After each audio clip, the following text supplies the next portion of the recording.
There's a lot of confusion about agile coaching and agile consulting. And it comes down to the second term. Obviously, the agile is there. So let's just deal with that. So, agility and the focus of agile is to maximize the fast delivery of value while minimizing risk and allowing your organization to adapt and respond to change as quickly as possible.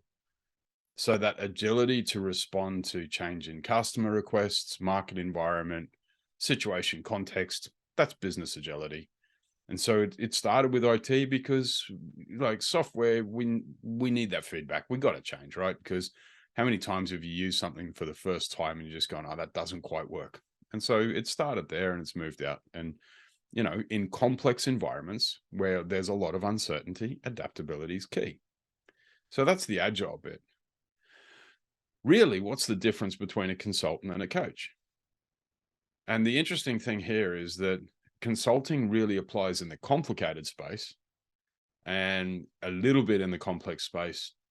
And coaching works a lot in the complex space with a little bit of the complicated space.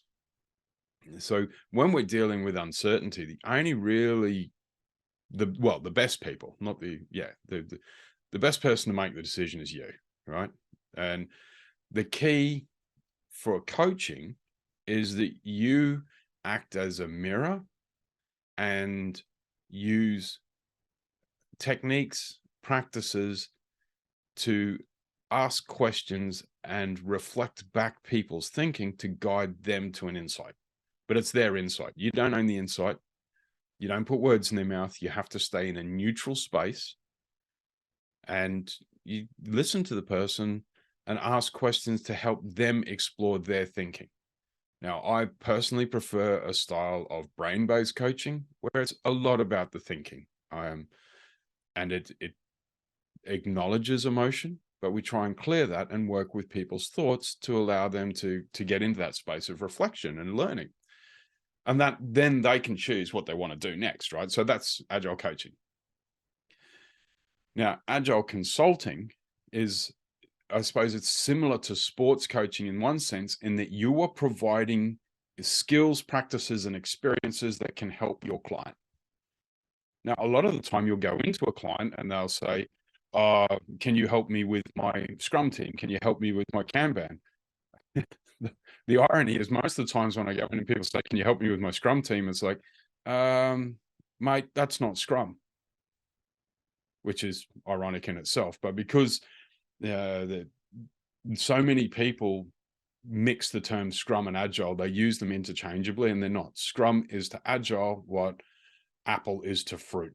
So there's a lot of things you can do that are agile, not just using Scrum. So having an agile consultant, firstly, they're not a one-trick pony. They don't know one framework, or there's not one practice. They only know one retrospective. They can only, they have a broad understanding of agile practices, frameworks, and techniques. They should be able to have a conversation from an individual team member focused on delivery through to a leader.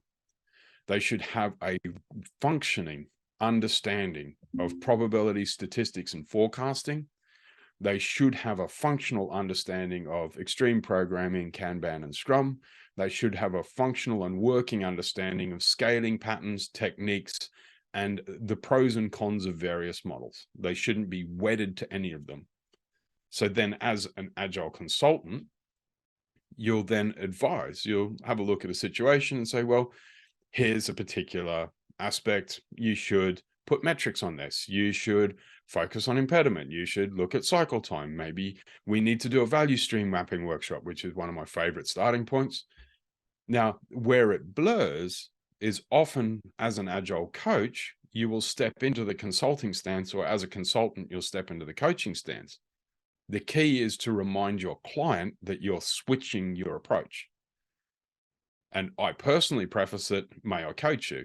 Because you can't coach someone without permission. That's unprofessional. All right. So you should always ask, would you like some coaching? May I coach you? If they then agree, then you can coach them. Or you can say, may I offer a suggestion? May I offer some consulting advice? Now, sometimes it's it's a no-brainer because they've hired you, right? It's like, here, help us. And so just to be clear, this is, and then standard consulting rules apply that you do some analysis, you think, you weigh your words, and you offer a path of action to achieve an agreed outcome. And then coaching might be helping people follow that.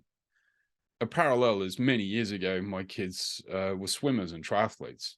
Now, if somebody doesn't know how to swim, you're going to be spending a lot of time talking about getting the basics down, just doing stuff, teaching them how to swim, how to kick, how to move their head, how to breathe, and when to breathe, timings, things like that. Very mechanical. Now, when you start dealing with very experienced swimmers, you start challenging them and pushing them so that they start thinking about how they can raise their performance. And it can be very, very subtle things, but you can observe that because you are neutral and from a third party. And it's at that point that it becomes a blend between coaching and consulting, but it's worthwhile calling out to your client which particular dance you're playing.